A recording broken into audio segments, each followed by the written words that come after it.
That simple bar of soap on your sink hides a dramatic global history. We are about to trace soap's incredible journey from a grimy accident to a civilization-changing product. By the end of this story, you will understand the forgotten alchemy that turned animal fat and wood ash into a tool for public health. We will uncover why Roman writers first dismissed soap as a strange hair gel, and how medieval European homes became mini chemical labs. What everyday object in your home do you think has the most surprising past? Our story begins not in a gleaming laboratory, but in the ashes of a cooking fire 4,800 years ago. The earliest written recipe for soap was pressed into a Babylonian clay tablet around 2800 BCE. It describes a simple yet revolutionary formula: fats boiled with ashes. This was not for personal hygiene as we know it. Ancient records suggest these early soapy mixtures were used to clean wool and cotton in textile production, and even as a salve for skin ailments. A similar substance is mentioned in the famed Ebers papyrus from ancient Egypt, a medical text that documents its use for washing and treating sores. So how did such a pivotal discovery first occur? It was almost certainly an accident, a fortunate byproduct of daily life. Picture a cooking area after a meal. Animal fats have dripped into the fire pit, mixing with the powdery wood ash. Then, a rain shower washes through the site, and a chemical reaction begins. The alkali in the ashes reacts with the fats, creating a primitive, frothy paste. Someone, curious, picked up this greasy, slippery substance and discovered its remarkable power to clean. This chance discovery would slowly evolve into a dedicated craft. Centuries later, in the ruins of ancient Pompeii, archaeologists uncovered a full soap factory, complete with finished bars. This proves that long before the Roman Empire crumbled, soap making was not just a happy accident, it was an established and vital industry. Yet for all their engineering marvels and public baths, the Romans had a complicated relationship with this cleaning substance. Our clearest window into their thoughts comes from Pliny the Elder, a naturalist who documented the world around him. He writes with a tone of curiosity about the Gallic tribes, who manufactured a paste from goat tallow and the ashes of beech trees. He notes that this substance was used by the Gauls, primarily the men, as a hair pomade, a kind of sticky gel to add luster and hold to their styles. The Romans themselves adopted this use, seeing soap more as a cosmetic and medicinal ointment for skin conditions than a tool for washing the body. It seems almost paradoxical. A society famous for its sprawling bathhouses, social hubs of cleanliness, did not fully embrace soap for its most basic cleaning power. They preferred a different method. After coating their skin in oil, they would use a curved metal tool called a strigil to scrape away the grime and sweat, a physical removal of filth rather than a chemical one. So how did the name itself come to be? A colorful legend points to a place called Mount Sapo. The story goes that on this mountain, animals were sacrificed in religious ceremonies. Their fats would drip down, mixing with wood ash from ceremonial fires. When rainwater washed through this greasy, ashy mixture, a strange, slick clay formed at the base of the riverbank.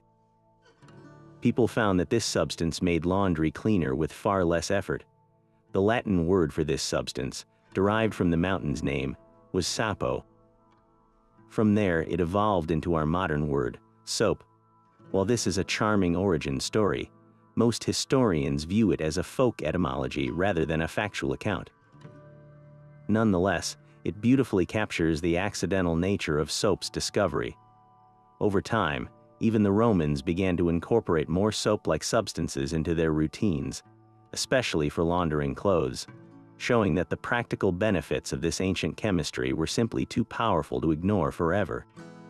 Even as the Roman Empire faded, the knowledge of soap did not disappear.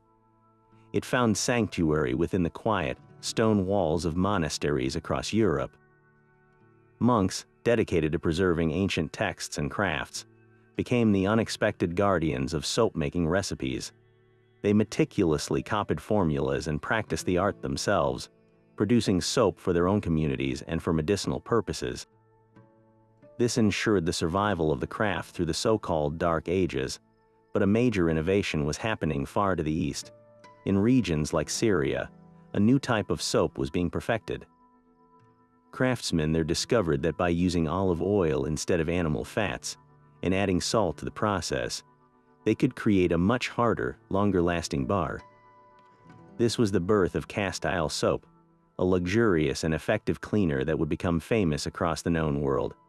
This shift from soft, liquid pastes to solid bars was a revolution in convenience and quality. By the 8th century, soap making had transformed from a household chore into a professional craft in Europe. Official guilds were established, particularly in places like Italy and France. These guilds protected trade secrets and, most importantly, enforced strict quality standards. A soap maker could not simply sell any product.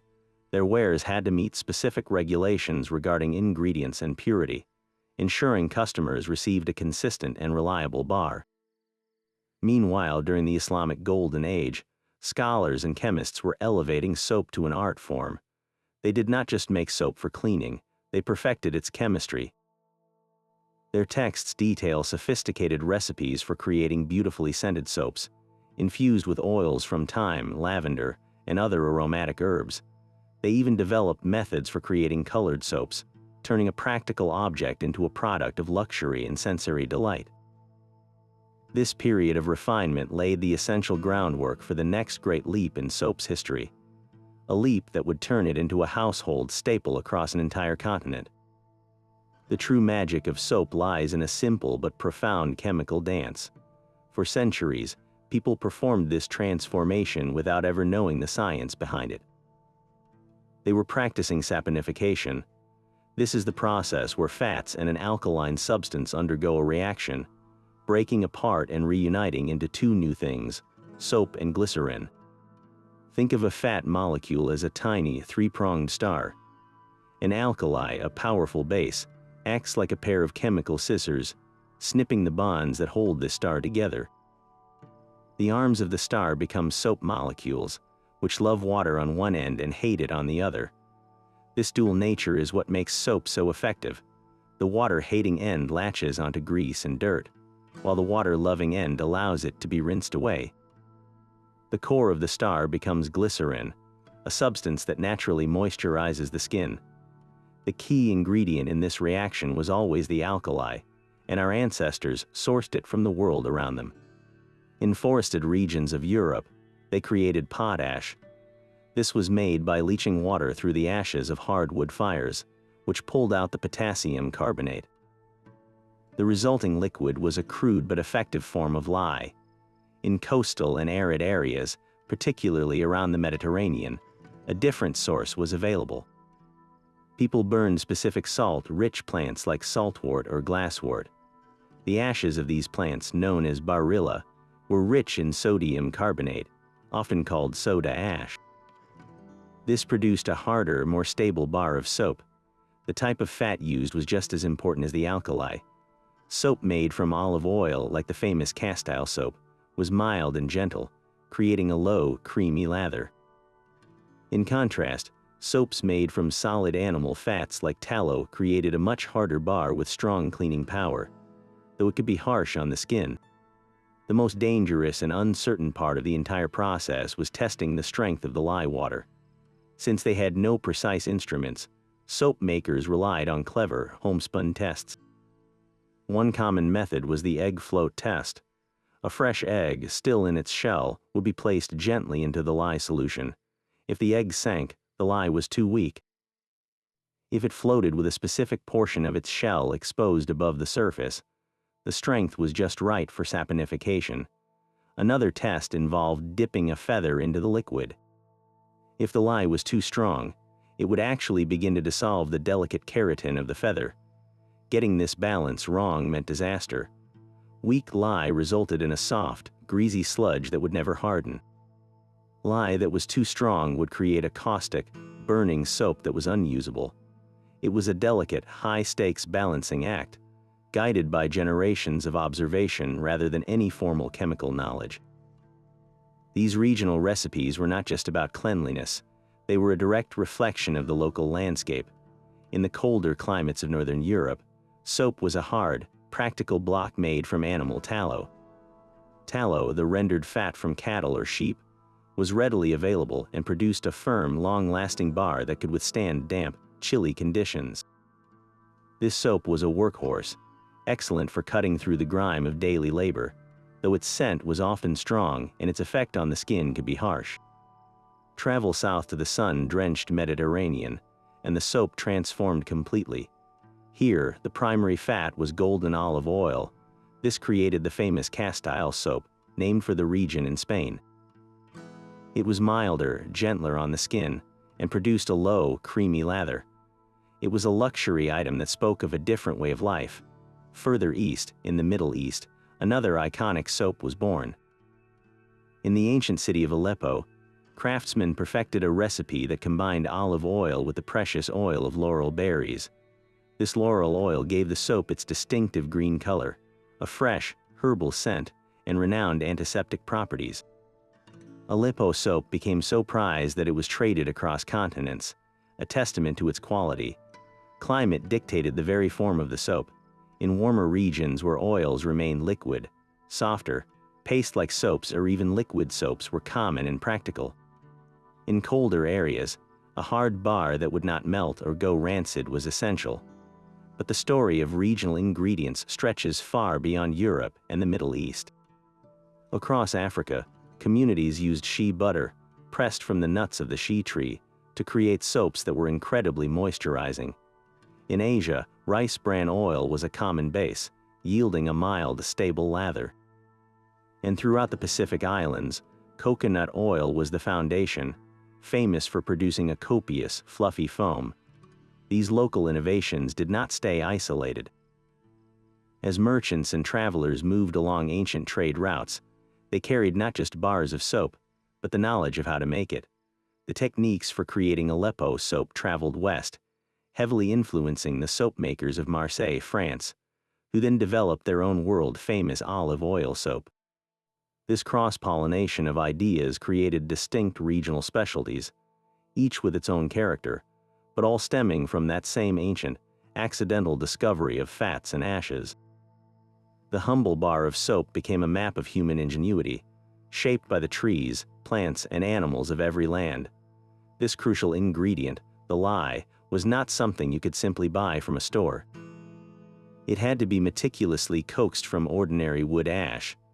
The heart of this operation was the lye pit, or more commonly, a large wooden barrel known as a lye hopper. Imagine a barrel with a false bottom, often made of straw or small sticks, filled to the brim with the ashes from a hardwood fire. The soap maker would then slowly pour clean, soft rainwater over the ashes, a patient and repeated soaking. The water would percolate down through the ash, dissolving the precious potassium salts, and then drip slowly out of a hole in the bottom of the barrel. This first runoff was a weak, brownish liquid. To concentrate it, the process was repeated, sometimes for days, with the liquid being poured back over the same ashes again and again until it reached the necessary strength. The type of wood burned was critically important. Hardwoods like oak or beech were prized because their ashes contained a much higher concentration of the necessary potassium carbonate. Softwoods like pine, on the other hand, produced a weaker lye and could even impart an unwanted, sticky resin to the final soap. Once the soap maker had their lye water, they faced the most nerve-wracking step, testing its potency. Without a single scientific instrument, they relied on methods passed down through generations. The egg float test was the most famous. A fresh, uncooked egg was gently lowered into the solution. If it sank to the bottom, the lye was too weak and the percolation had to continue. If it floated with a circle of shell about the size of a coin, visible above the surface, the concentration was perfect. Another test was even more dramatic. A small feather was dipped into the liquid. If the lye was too strong, it would begin to eat away at the feather, dissolving its delicate structure. Getting this balance wrong was not just an inconvenience, it was dangerous. Lye that was too strong was highly caustic, capable of causing severe chemical burns on the skin and creating a soap that would be painful to use. Lye that was too weak would refuse to react fully with the fats, leaving behind a greasy, foul-smelling sludge that could never solidify into a proper bar. The entire soap-making process hinged on this delicate, homespun alchemy, a testament to the skill and courage of these early chemists. That crucial vat of lye was only half the recipe, the other half was fat. And not just any fat would do. The type of fat a soap maker used defined the very character of their final product. In most of Europe, the workhorse fat was tallow. This was the hard, rendered fat from sheep or cattle, a byproduct readily available from butchers. In regions with more pigs, lard was the foundation. For those who could afford it, luxurious oils like olive, almond, or sesame created soaps of a completely different class, milder and far more pleasant to use. But before any fat could meet the lye, it had to undergo a transformative process of its own, known as rendering. Raw animal fat, straight from the butcher, is a messy mixture of pure fat, bits of connective tissue, blood, and other impurities. To purify it, the fat was chopped into small pieces and slowly heated in a large kettle. As it melted, the pure fat would liquefy and rise, while the solid tissues, called cracklings, would sink to the bottom. The clear, liquid fat was then carefully skimmed or strained off. This rendering was a smelly, laborious task, but it was absolutely essential. Impure fat would lead to a foul-smelling, discolored soap that could spoil quickly. The quality of the soap was a direct reflection of the quality of the fat. Clean, well-rendered tallow from a young animal produced a hard, white bar with a relatively mild odor. Cheaper fats, perhaps collected from older animals or rendered with less care, resulted in a soft, yellow or brown soap with a strong, pungent scent that no amount of perfume could truly mask. This division in quality created a social hierarchy of soap. The wealthy enjoyed fine, white castile soap made from pure olive oil, while the common person made do with a much harsher, darker bar. The collection of fats itself was a fascinating part of domestic life. In countless households, nothing was wasted. A special grease pot sat in the kitchen, and every bit of drippings from cooking, every scrap of fat trimmed from meat, was saved. This accumulated kitchen grease became the foundation for the family's annual soap making, a thrifty practice that turned everyday waste into a vital household commodity. Beyond the home, professional renderers operated on a much larger scale, collecting vast quantities of fat from butchers and taverns to supply the burgeoning soap-making guilds. Their trade was not for the faint of heart, but it provided the greasy foundation upon which entire cities were cleaned. With the purified fats and tested lye ready, the real magic and danger began in the boiling house. A massive copper kettle, large enough to hold hundreds of gallons, was the centerpiece of this alchemical theater. The soap maker would pour the melted fats into the kettle, and then, with immense care, begin slowly adding the potent lye water. This was a moment of high tension, for pouring too quickly could cause a violent reaction, boiling over and creating a caustic, burning mess. For hours, and often for days, the soap maker or an apprentice had to stand over the kettle, stirring the mixture with a long wooden paddle. This constant motion was not just to prevent burning. It was essential for ensuring the lye and fat molecules met and reacted completely. A neglected batch could separate into a useless, greasy layer floating on a pool of harsh lye water. As the mixture heated and was stirred, it slowly transformed. It would first thin out, then gradually thicken into a creamy, porridge-like consistency. The soap maker watched for a key visual clue known as tracing. To test this, they would drizzle a small amount of the mixture across its surface. If it left a visible trail or trace that lingered for a moment before sinking back in, it was a sign that saponification was well underway and the mixture was thickening perfectly. Sometimes the goal was to achieve a full boil, where the entire mass would rise up in a great, rolling foam that had to be controlled with skill to prevent it from overflowing the kettle. But the process was not yet complete. To get a pure, hard bar of soap, the glycerin and other impurities had to be removed. This was achieved through a clever step called salting out. Coarse salt was stirred into the boiling soap mixture. The salt, not soluble in the thick soap, caused the chemical bonds to break. The pure soap, being lighter, would rise to the top and coagulate into a thick, floating curd. Meanwhile, the darker, watery liquid containing the glycerin and leftover lye would sink to the bottom. This liquid, known as nigger, was drained off, leaving behind the purified soap base. It was a brilliant, if messy, feat of practical chemistry. The soap maker was now left with a vast, hot, and still pliable mass of pure soap. This was the culmination of weeks of labor, from collecting ashes to rendering fat to the endless stirring. But the work was not over. This soft, hot substance now had to be transformed into the solid, usable bars we would recognize. This hot, pliable soap was now ready to take its final form. Workers would quickly ladle the thick, steaming mass from the copper kettle into large wooden frames lined with damp cloth. These simple frames, often nothing more than shallow boxes, were the blank slates for the soap maker's craft. Pressing and smoothing the soap into every corner of the frame was a race against time, as the material would begin to cool and set within hours. For more luxurious or decorative batches, the soap was poured into intricate individual molds. These hand-carved wooden molds could imprint the soft soap with elaborate patterns, from family crests and floral designs to the official seal of the soap makers' guild. This stamp was far more than decoration. It was a crucial mark of authenticity and quality. A trusted maker's mark guaranteed the soap was properly saponified and safe to use, protecting the buyer from caustic or spoiled products. But a freshly molded bar was still a far cry from the hard, long-lasting cake we know today. The transformation was not yet complete. The frames of soap were moved to a special curing loft, a dry, airy space where they would sit for weeks, and sometimes for many months.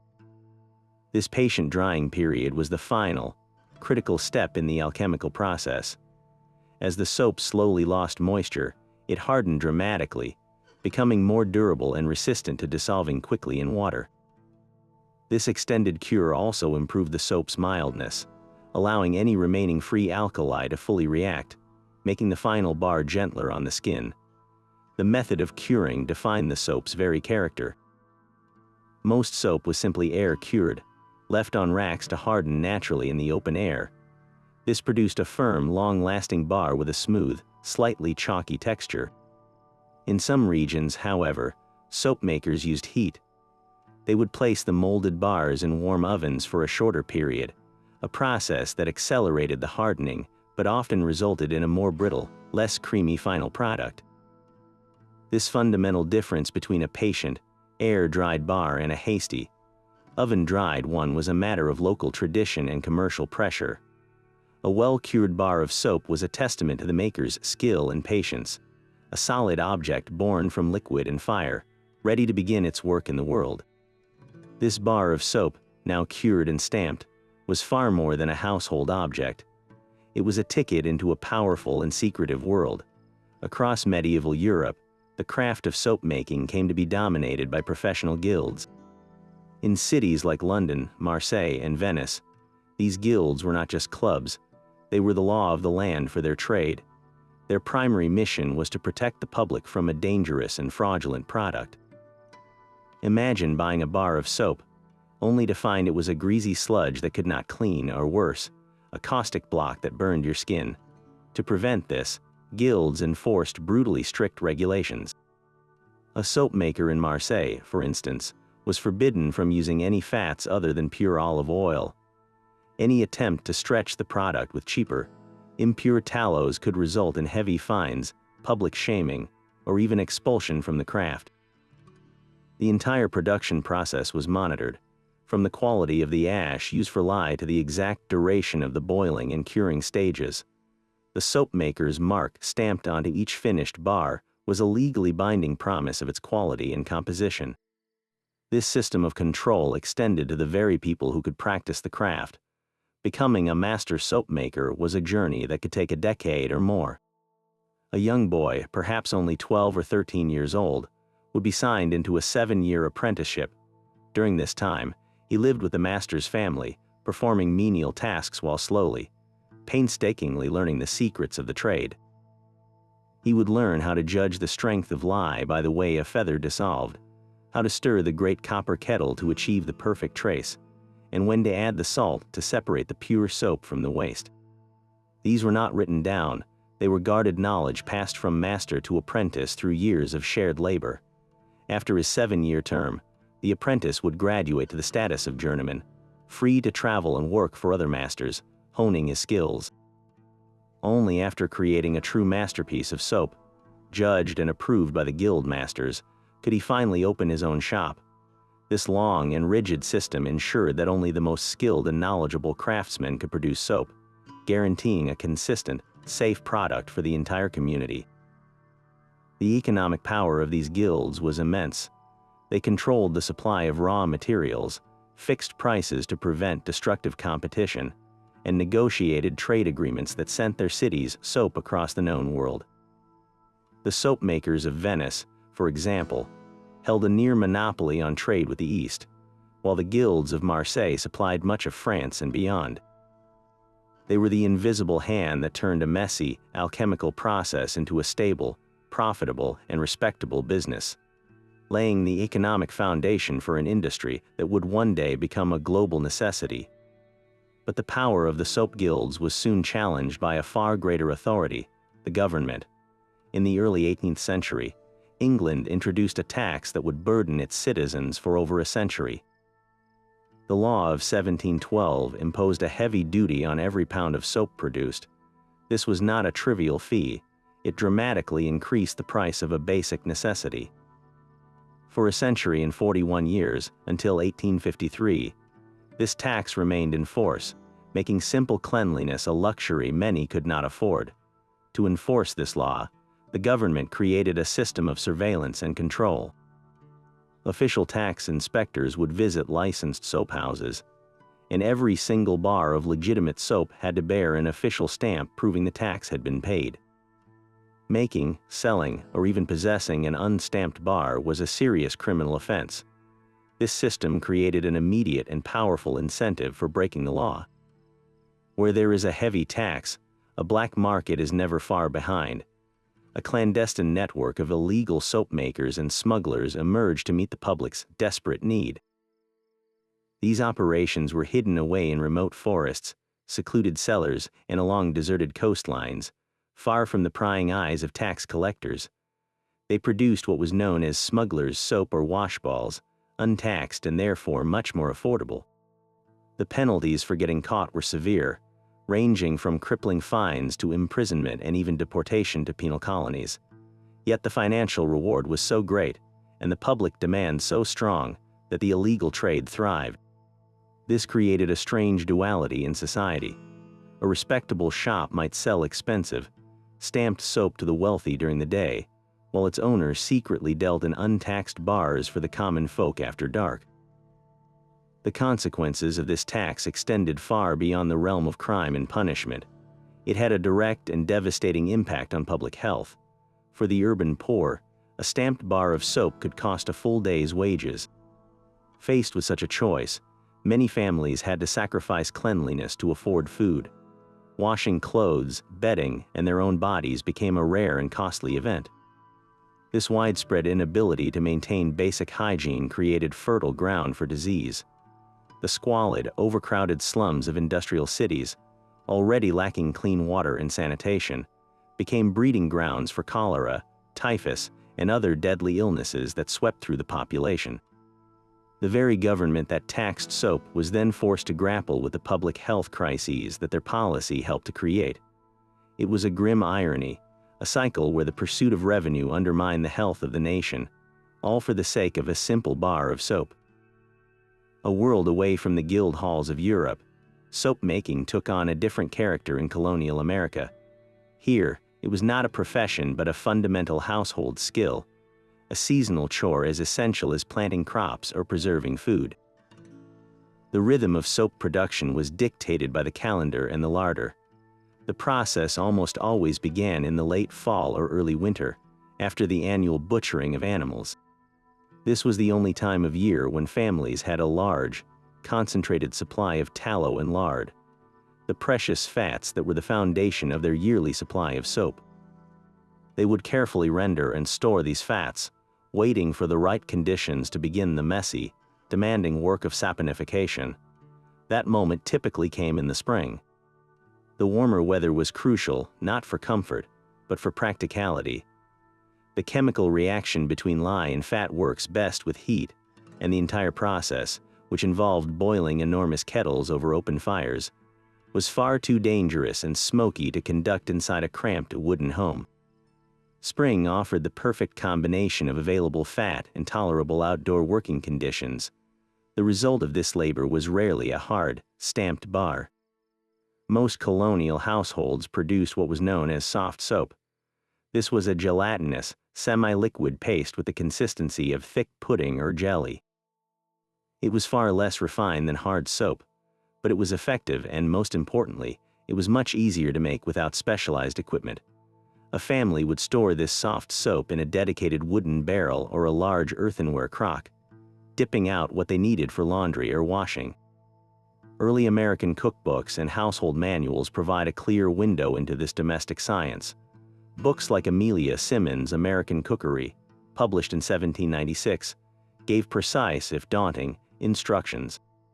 A typical recipe might call for 1 part of carefully prepared lye to be combined with 3 parts of clean melted tallow. The instructions emphasized patience, directing the homemaker to boil the mixture for many hours, stirring constantly until it thickened enough that a spoonful cooled into a firm jelly. This was not a task for the faint of heart. A woman stood over a massive iron kettle suspended over a fire, stirring the steaming, caustic mixture for an entire day, her face protected from the fumes by a cloth. She knew the process was complete not by a clock, but by a practiced test. She would drip a small amount of the hot liquid onto a cabbage leaf. If it hardened properly, the soap was ready. If it remained oily or burned the leaf, the delicate balance was off. Getting it wrong meant wasting an entire year's supply of precious fat. This annual soap-making day was a community event in many areas.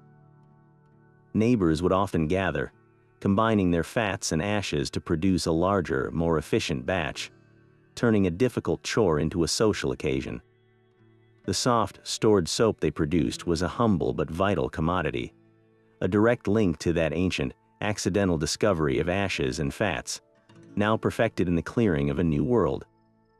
The quiet, patient craft of the soap maker was about to be swept away by the roar of machinery. The Industrial Revolution did not just change how soap was made, it fundamentally altered its relationship with society. For centuries, soap was a precious commodity, its production limited by the painstaking collection of wood ash and the slow, manual rendering of fats. But a single chemical breakthrough shattered those limitations. In 1791, the French chemist Nicolas Leblanc patented a revolutionary process. He discovered how to create soda ash, the vital alkali for hard soap, from common salt. By treating salt with sulfuric acid, then heating the resulting salt cake with limestone and coal, he produced a consistent and abundant supply of sodium carbonate. This was a monumental shift. No longer were soap makers dependent on the slow burning of scarce, salt-rich plants. They could now produce vast quantities of high-quality alkali in a factory, making it dramatically cheaper and more reliable. The Leblanc process effectively industrialized the very soul of soap. The old wooden lye hopper and the egg float test were becoming relics. Inside new, sprawling factories, the transformation continued. The massive copper kettle, once stirred for days by an apprentice with a wooden paddle, was replaced by automated systems. Engineers developed continuous soap-making processes, where precisely measured fats and alkali were fed into one end of a series of heated tanks and pipes. Inside, mechanical agitators kept the mixture in constant, perfect motion. The saponification reaction now happened in hours, not days, with a uniformity no human hand could ever achieve. When the soap was ready, it was forced through a machine called a plotter. This ingenious device, essentially a giant, heated screw inside a barrel, compressed the soft soap, driving out air bubbles and giving it a dense, uniform texture. The plotter then extruded a continuous, perfect bar of soap, which was cut into cakes by automated knives and stamped by mechanical presses. This was the final death of the hand-carved mold. The result of this industrial alchemy was a flood of affordable, consistent soap. A bar that was once a luxury item, or a risky, homemade project, was now a cheap and commonplace product available to nearly everyone. This newfound accessibility had a profound and immediate impact on public health. With soap now inexpensive, regular washing of bodies, clothes, and homes became a realistic practice for the masses. The grime of industrial cities could be fought back, helping to reduce the spread of the very epidemics that had thrived in the age of the soap tax. The industrial bar of soap, born from chemistry and machinery, became an unsung hero in the cleaning of the modern world. For centuries, soap makers practiced a kind of magic they did not truly understand. They knew the recipe worked, but they could not see the chemical dance happening within their kettles. That all changed in the early 19th century, when a French chemist named Michel Eugene Chevreul decided to investigate the very nature of fats. He began a meticulous, years-long study, breaking down animal fats into their fundamental components. Chevreul discovered that these fats were not simple, uniform substances, but were actually compounds called triglycerides. He proved that a triglyceride was a molecule formed from glycerol and what he named fatty acids. This was the key that unlocked the ancient mystery of saponification. He demonstrated scientifically what every soap maker knew instinctively, that when a strong alkali like lye was introduced, it broke apart the triglyceride. The glycerol was freed, and the fatty acids combined with the alkali to form a salt, which we call soap. This was not just an academic breakthrough, it was a revolution for the entire industry. For the first time, the process was no longer a black box of tradition and guesswork. Manufacturers could now calculate exact recipes. They knew precisely how much lye was needed to react completely with a given weight of a specific fat, eliminating the risk of creating a caustic, lye-heavy bar or a greasy, unreacted sludge. This scientific precision meant that every batch could be identical, a level of consistency that was previously unimaginable. The craft of soap making was finally becoming a true science. This new chemical knowledge became desperately important during the First World War. In Germany, a naval blockade created a severe shortage of the fats and oils essential for traditional soap. The nation faced a crisis of cleanliness. Chemistry provided the solution. German scientists, building on the foundational work of Chevreul and others, developed the first synthetic detergents. These were not soaps in the traditional sense, as they were not made from natural fats and alkalis. Instead, they were entirely new molecules engineered in a laboratory, designed to mimic the cleaning action of soap. These early detergents worked in both hard and soft water, unlike traditional soap which could leave a stubborn scum in hard water. This innovation, born from wartime necessity, opened up an entirely new branch of cleaning technology. Back in the factory, the old homespun tests were also becoming obsolete. The egg floating in the lye vat was replaced by precise pH testing. A factory chemist could dip a piece of litmus paper into a solution and get an immediate, numerical reading of its acidity or alkalinity. Titration methods allowed them to measure the exact strength of a lye solution to the nearest fraction of a percent. This meant the alkali could be standardized before it ever touched the fat, guaranteeing a perfect reaction every single time.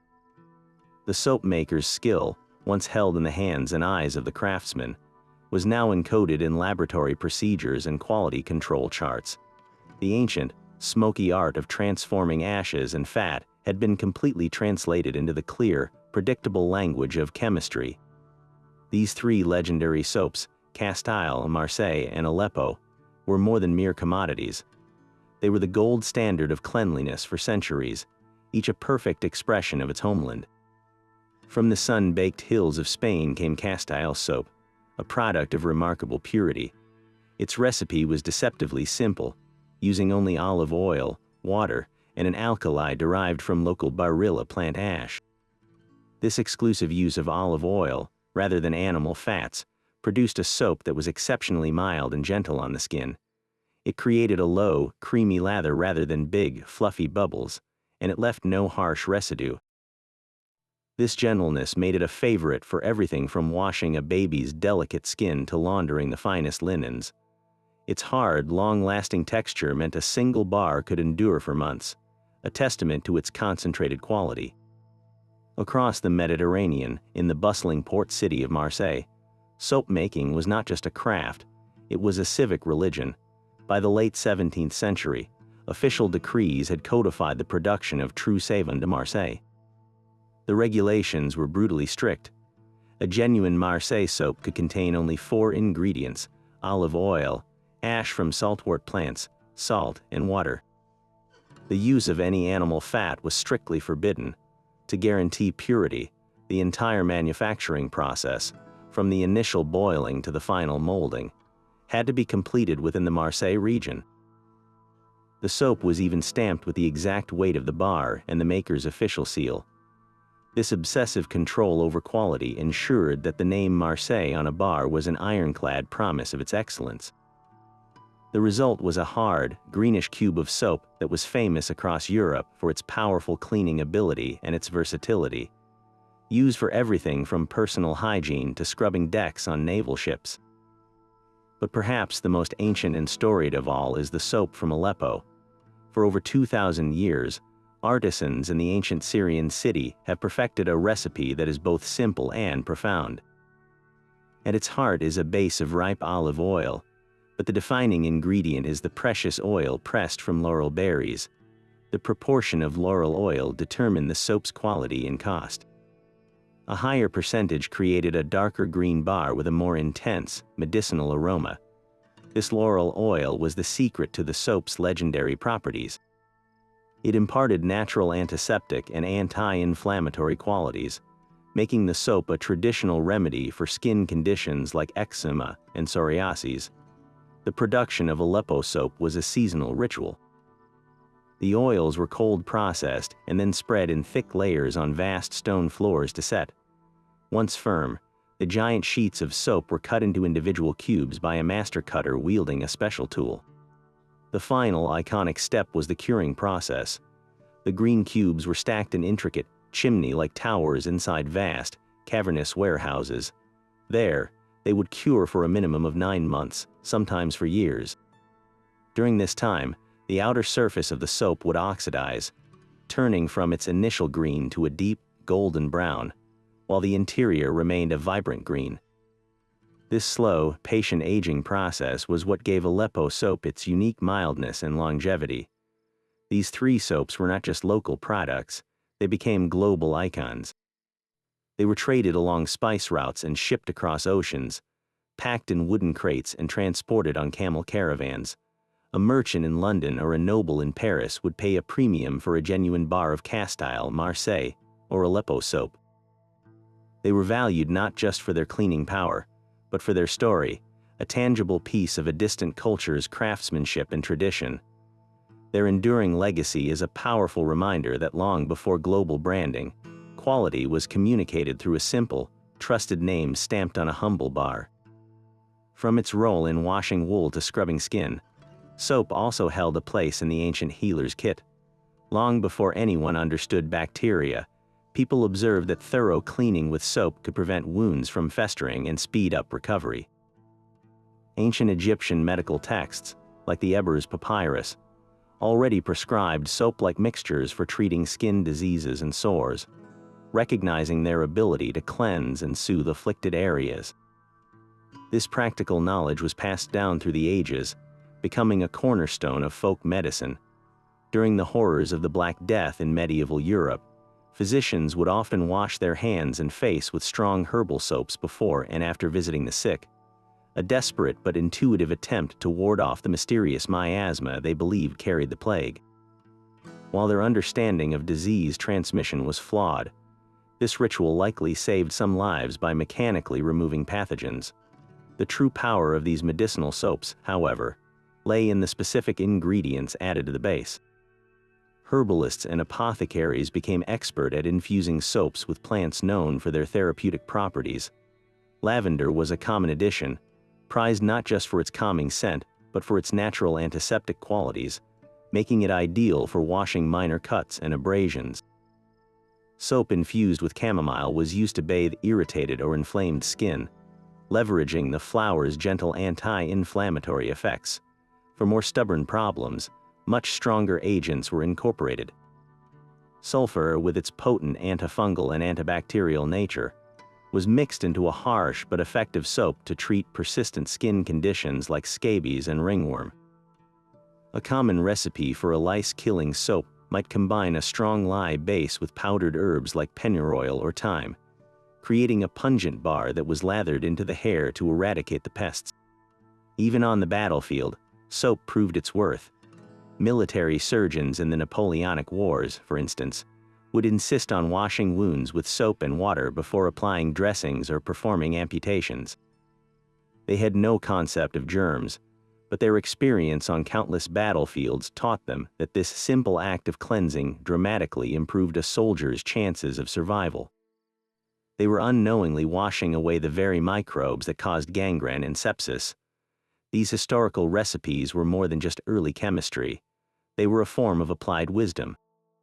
By embedding nature's remedies into the very substance used for cleaning, our ancestors created a powerful, two-pronged tool for health, one that cleaned the body while delivering the healing properties of the earth directly to the skin. This newfound accessibility to affordable soap ignited a quiet revolution in public health. For the first time in history, the masses could fight filth on a daily basis. The 19th century hygiene movement seized upon this tool, transforming soap from a luxury into a moral imperative. In the overcrowded industrial cities, where raw sewage often flowed in open gutters and diseases like cholera and typhus ran rampant, public health advocates launched massive education campaigns. They distributed pamphlets with simple, stark instructions. Wash your hands with soap after using the privy and before eating. Bathe your entire body with soap at least once a week. Scrub your floors and laundry regularly. These were not just suggestions, they were presented as life-saving measures. The connection was direct and undeniable. In neighborhoods where these practices were adopted, the terrifying death rates from infectious diseases began to plummet. Soap became the first line of defense in a war against an invisible enemy. The Victorians took this concept even further, weaving soap into the very fabric of social values. Cleanliness became next to godliness, a public sign of moral virtue and self-discipline. To be dirty was to be lazy, immoral, and a danger to society. Advertisements from the era powerfully reflect this mindset. They depicted soap as a civilizing force, a product that could literally wash away sin and poverty. One famous poster for Pear's soap showed a well-scrubbed, well-dressed boy offering a bar to a ragged, dark-skinned child, with the caption, "The first step towards lightening the white man's burden is through teaching the virtues of cleanliness." Soap was no longer just about health. It was a symbol of order, progress, and racial and class superiority. This cultural shift was perhaps most critically validated within the walls of a Vienna hospital.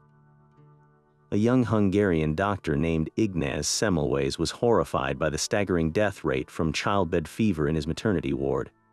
He made a chilling observation. The mortality rate was far higher in the clinic staffed by doctors and medical students than in the one run by midwives. He deduced the reason. The doctors were coming directly from performing autopsies to delivering babies, carrying invisible particles on their hands. In 1847, he instituted a radical policy, mandatory hand washing with a chlorinated lime solution, a powerful antiseptic soap. The results were immediate and breathtaking. The mortality rate in the doctor's clinic plummeted from a horrifying 18% to just over 2%. Semmelweis had proven, decades before the widespread acceptance of germ theory, that washing with a cleaning agent could stop the spread of fatal disease. His story is a tragic one, as his ideas were ridiculed and rejected by the medical establishment of his time, but his use of soap's power was a monumental leap forward. It laid the undeniable groundwork for the sterile procedures that would later become the cornerstone of modern medicine, all starting with the simple, deliberate act of lathering up. But the quest for a good lather often led our ancestors down some strange and unsettling paths. While most soaps relied on wood ash and common fats, history is filled with recipes that would make a modern shopper pause. One of the most widespread, yet startling, ingredients was human urine. The ammonia present in stale urine made it a powerful cleaning agent on its own, but some cultures also used it as a source of alkali for their soap making. The ammonia would react with fats, creating a crude but effective soap, especially for laundering heavily soiled cloth. This was not a secret or taboo practice, but a thrifty use of a readily available household waste product. Far more unsettling are accounts from times of extreme hardship, like sieges or famines, where soap was reportedly made from rendered human fat. While such stories are difficult to verify, they speak to the absolute desperation for a basic means of cleanliness when all other resources had failed. More commonly, animal parts that we would discard today were prized for their unique properties. Some Native American tribes, for instance, used the brains of animals like deer to tan hides, a process that relied on the same saponifying oils to soften the leather. This practice blurred the line between tanning and soap making, using the body's own chemistry to achieve a clean, supple result. The whaling industry of the 18th and 19th centuries created another bizarre ingredient: whale oil. Sperm whale oil, in particular, produced a very different soap from land animal tallow. It was exceptionally soft, almost liquid, and created a low, creamy lather. Its most distinctive feature, however, was its smell. Even when heavily perfumed, the underlying fishy odor of whale oil soap was difficult to completely mask, a constant reminder of its oceanic origin. Soap makers also experimented with adding grit to their recipes for extra cleaning power. In many regions, finely ground clay was mixed into the soap to create a gentle abrasive, ideal for scrubbing stubborn dirt from hands stained with labor. Charcoal, known for its ability to absorb odors, was added to create a deodorizing soap for particularly pungent tasks. In coastal communities, it was not uncommon to find soaps containing finely crushed seashells or sand, turning the bar itself into a kind of scouring pad for rough cleaning jobs. These unusual ingredients were not just curiosities, they were practical solutions born from local environment and stark necessity. They reveal a time when soap was not a uniform, store-bought product, but a highly adaptable substance, its recipes shaped by what was available, whether that was a chamber pot, a beached whale, or the very earth beneath one's feet. Each stage of soap making demanded its own unique tool, a testament to the craft's blend of brute force and delicate precision. The most fundamental of these was the lye hopper, a large wooden barrel or a simple pit dug into the earth and lined with straw. This was the first alchemical vessel, where water was slowly poured over mounds of hardwood ash, patiently leaching out the precious potassium salts to create the caustic lye. The resulting liquid would drip slowly from a small hole in the bottom, often through a woolen cloth that acted as a filter, catching the finer ash particles. This lye was then ready for its dangerous meeting with fat inside the soap kettle. The kettle itself was the heart of the operation, and for centuries, copper was the undisputed king of materials. A master soap maker would insist on a massive copper cauldron, not for its beauty, but for its remarkable physical properties. Copper distributes heat with incredible evenness, preventing the thick soap mixture from scorching in one spot while remaining cold in another. More importantly, copper resists the corrosive effects of the strong alkaline lye far better than iron, which would rust and contaminate the entire batch. Stirring this steaming, caustic mass was a monumental task, requiring a long-handled wooden paddle, often shaped like a spade or oar. An apprentice might spend hours, sometimes days, working this paddle through the thickening soap, his arms aching, watching for the magical moment when the mixture traced a visible path across its surface. Once the soap was ready, it was poured not into bars, but into large wooden frames. These were simple, shallow boxes, often lined with damp cloth to make removing the hardened block easier. For common soap, this was the final form, a large utilitarian slab. But for more luxurious batches, the soap maker turned to his molds. These could be intricate works of art, hand-carved from wood or even stone, featuring elaborate patterns, family crests, or the maker's own guild seal. Pressing the soft, warm soap into these molds transformed a simple cleanser into a decorative object, a statement of status and craftsmanship. After curing, the giant block of soap had to be divided. This was the job of a cutting wire, a simple but effective tool. A strong wire was stretched taut on a wooden frame, and the massive soap block was pushed through it, slicing it into neat, uniform bars with a clean, smooth edge. The final evolution of these tools came with the understanding of chemistry. For generations, testing lye strength was an art, relying on the egg float test or the feather dissolution method. But the invention of the hydrometer changed everything. This simple glass instrument, which measures the density of a liquid, allowed the soap maker to get a precise, numerical reading of their lye water's strength. They could now achieve perfect, repeatable consistency, batch after batch, replacing generations of folk wisdom with a single, scientific glance. The journey from the rough wooden hopper to the delicate hydrometer mirrors soap's own transformation, from a messy, unpredictable craft into a precise and reliable science. For centuries, the knowledge of soap making was held in the hands of women. This was not a hobby but a vital, demanding household skill, passed from mother to daughter through generations of shared labor. A woman learned the precise timing for the annual soap making, typically in the spring when warmer weather allowed for the dangerous outdoor boiling. She knew how to carefully render every scrap of saved kitchen fat, skimming impurities to ensure a pure, mild soap. She mastered the art of judging lye strength using an egg or a feather, a test where a single misjudgment could ruin an entire year's supply of precious fat. This deep, practical knowledge made the home a small-scale chemical laboratory, with women as its chief chemists. The entire process was a testament to female ingenuity and thrift, turning waste into a fundamental tool for family health and cleanliness. Yet as soap became a valuable commercial product, this dynamic began to shift. The establishment of professional guilds in medieval Europe created a formal barrier. These guilds were almost exclusively male institutions, often requiring membership for legal production and sale within city walls.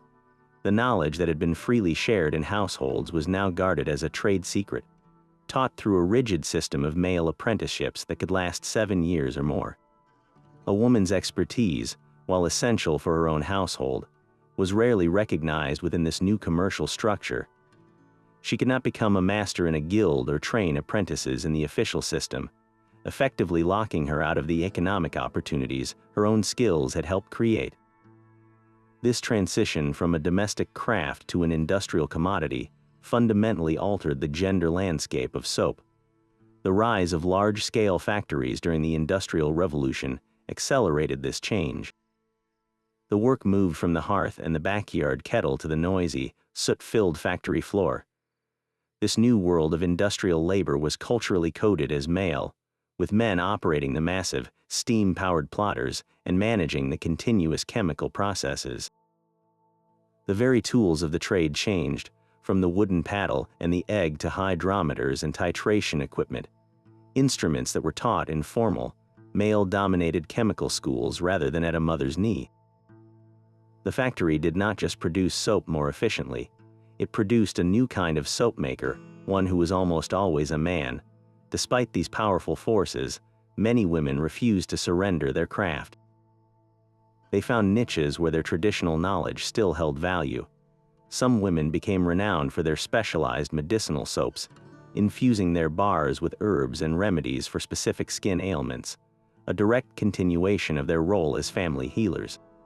Others ran successful small businesses from their homes, selling soft soap or specially scented bars to a local clientele who trusted their quality over the impersonal factory product.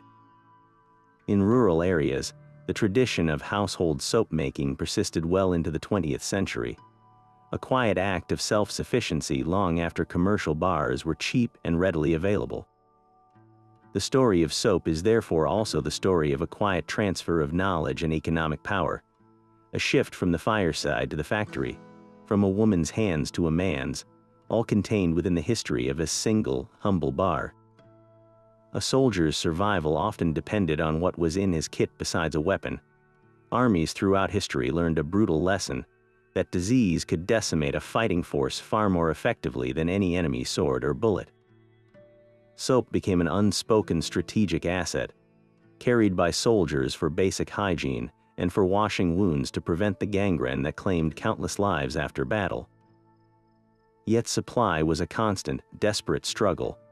While military manuals might stipulate a regular soap ration, the reality on long marches and in besieged cities was often a profound shortage, leaving men to fight not just their enemies, but the filth that bred typhus and dysentery.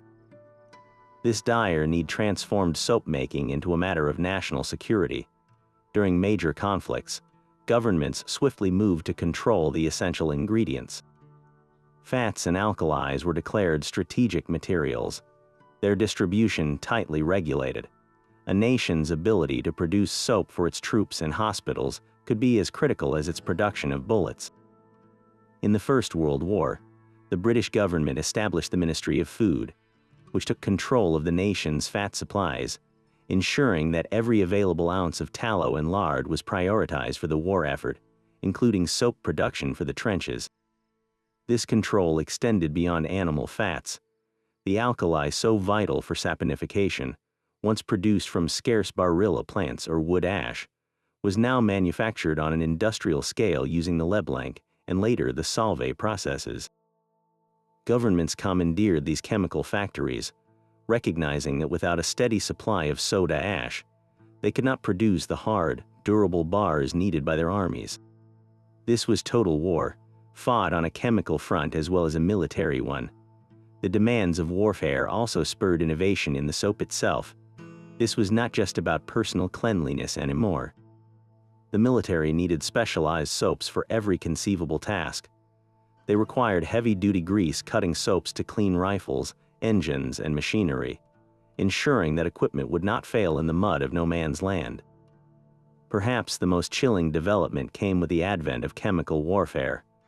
During the First World War, armies issued special soap packets to soldiers for use in decontamination procedures. After a gas attack, men were instructed to lather these powerful soaps over their skin and equipment to neutralize and wash away the deadly chemical agents, a grim ritual of survival in a new kind of hell.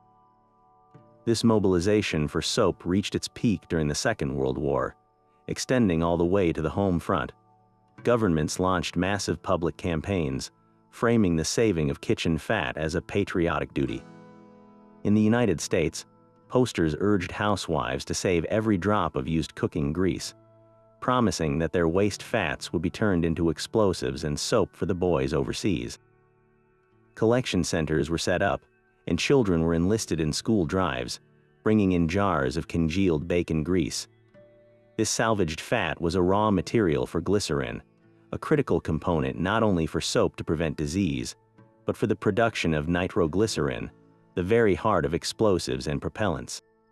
A simple act in American or British kitchen, saving pan drippings, was directly linked to the immense industrial machine fueling the war, a powerful reminder that on the modern battlefield, cleanliness and destruction were two sides of the same chemical coin. That same chemical reaction that cleaned the world also left its mark on the natural one. The history of soap is a story of resourcefulness, but also of waste.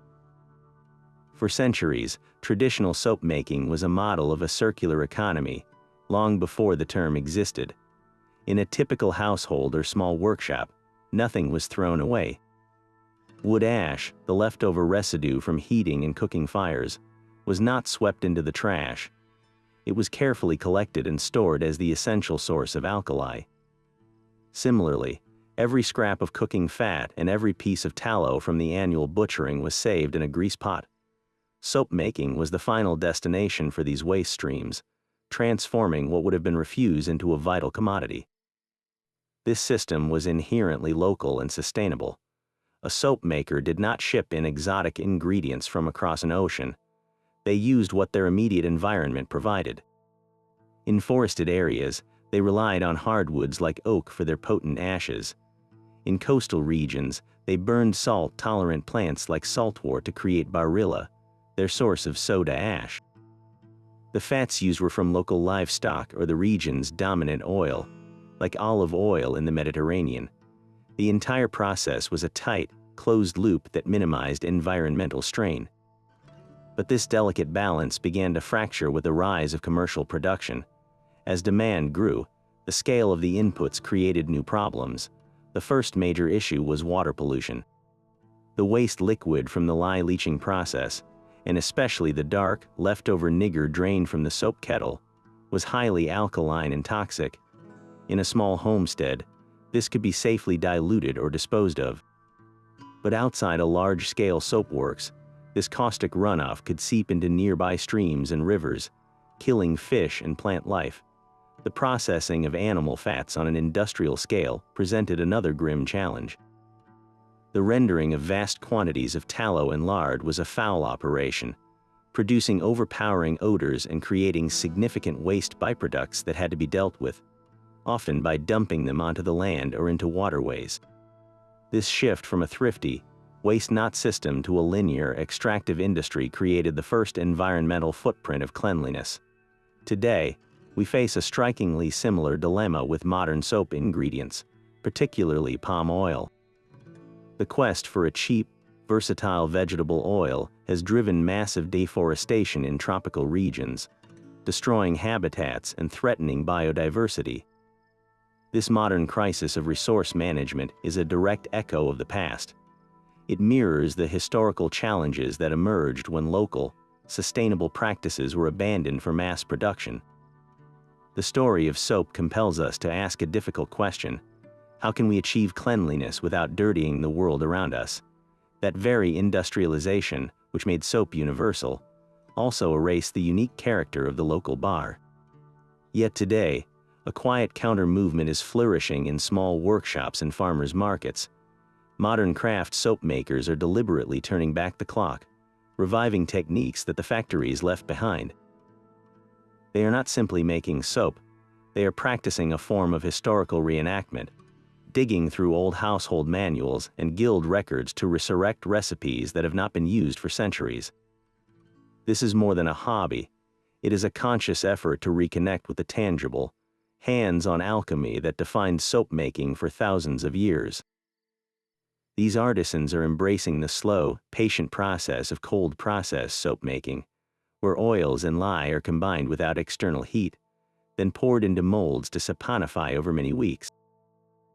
This method, a direct link to the past, preserves the natural glycerin that industrial methods often strip away, resulting in a bar that is exceptionally mild and moisturizing. But they are not abandoning modern knowledge. Today's crafters wield digital scales for perfect measurements and use reliable pH testing strips to ensure every batch is safe, replacing the risky egg float test with precise science.